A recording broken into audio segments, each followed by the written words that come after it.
Julian Julieta here. We're in December. The year is rounding up.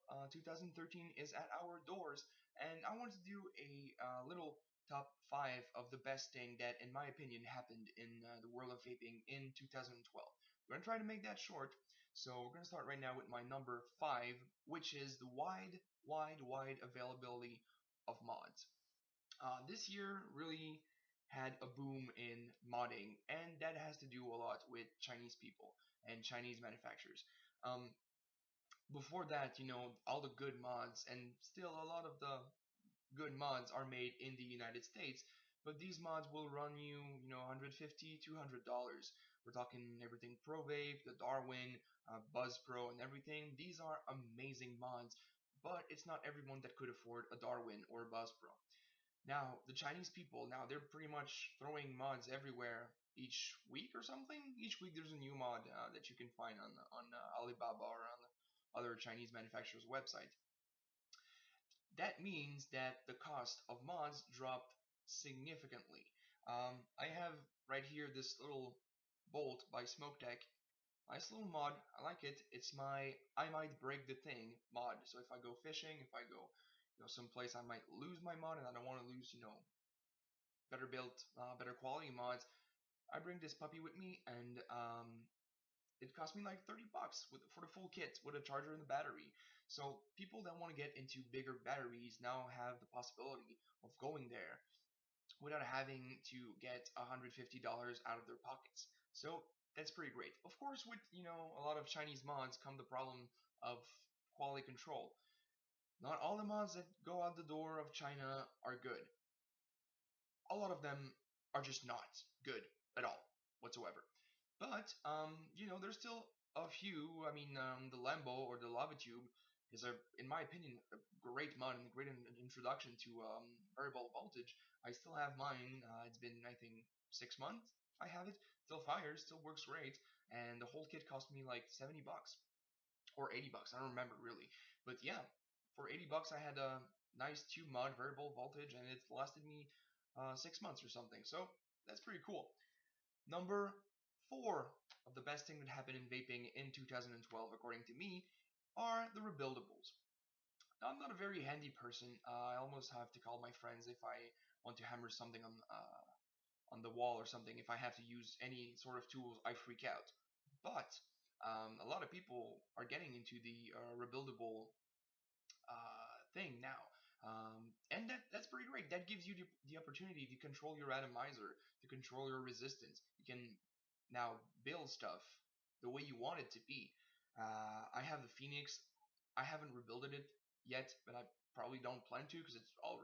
I mean, it's a great atomizer for dripping, and I've had it for a month now, and I didn't have the need to rebuild it. I just washed it underwater.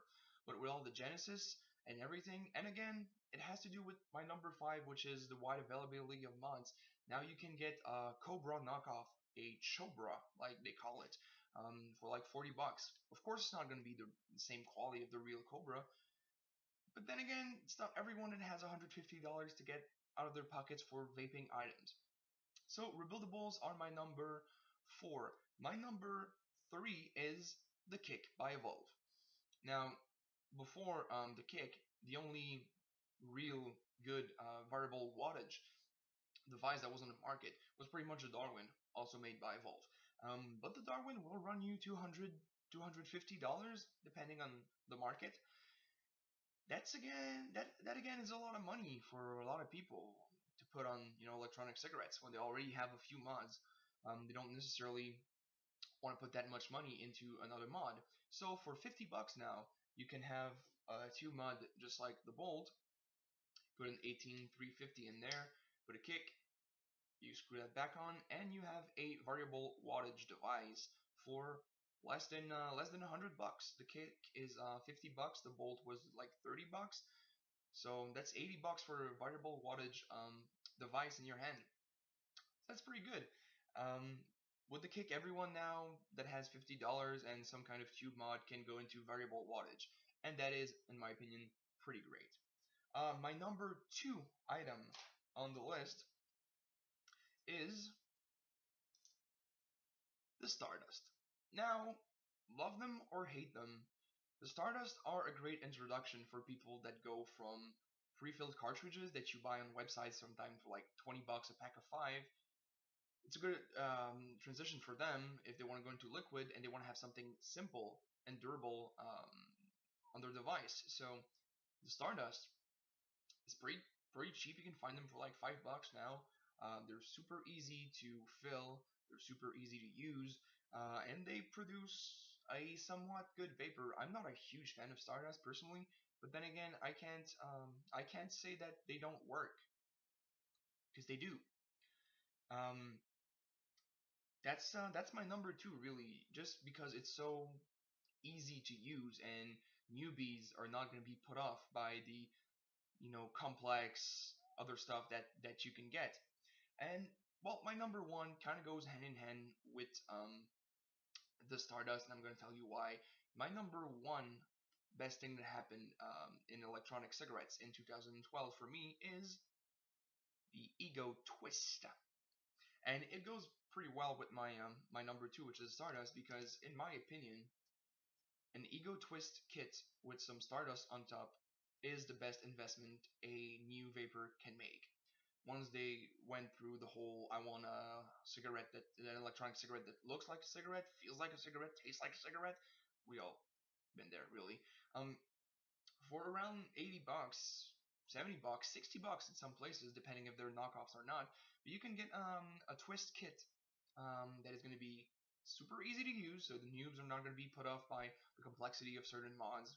And you also get variable voltage by twisting the little knob there, so you can go from 3.2, sorry, to 4.8. So you're killing two birds with one stone, really, because if they buy a regular Ego, well, at one point they probably will, or they might want to go with something variable voltage, and they're gonna have to buy something else. So by giving them an Ego twist, well, they can set it at 3.7 if they want to, or they can put a Vogue 3 ohm cartomizer on there and just crank it up to 4.8 and have a great vape. I like that setup personally. The Vogue on the twist at 4.8. So yeah, number one thing in my opinion, the combination, because it's pretty cheap, it's pretty easy to fill, it's pretty easy to use, it's not that big. So once again, it's really important that people that are new to vaping are not put off by some of our gadgets and bigger stuff. So yeah, that's it. 8 minutes, not that bad.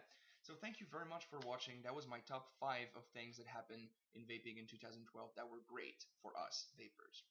Thank you very much. You can subscribe to my channel, and as always, keep on vaping.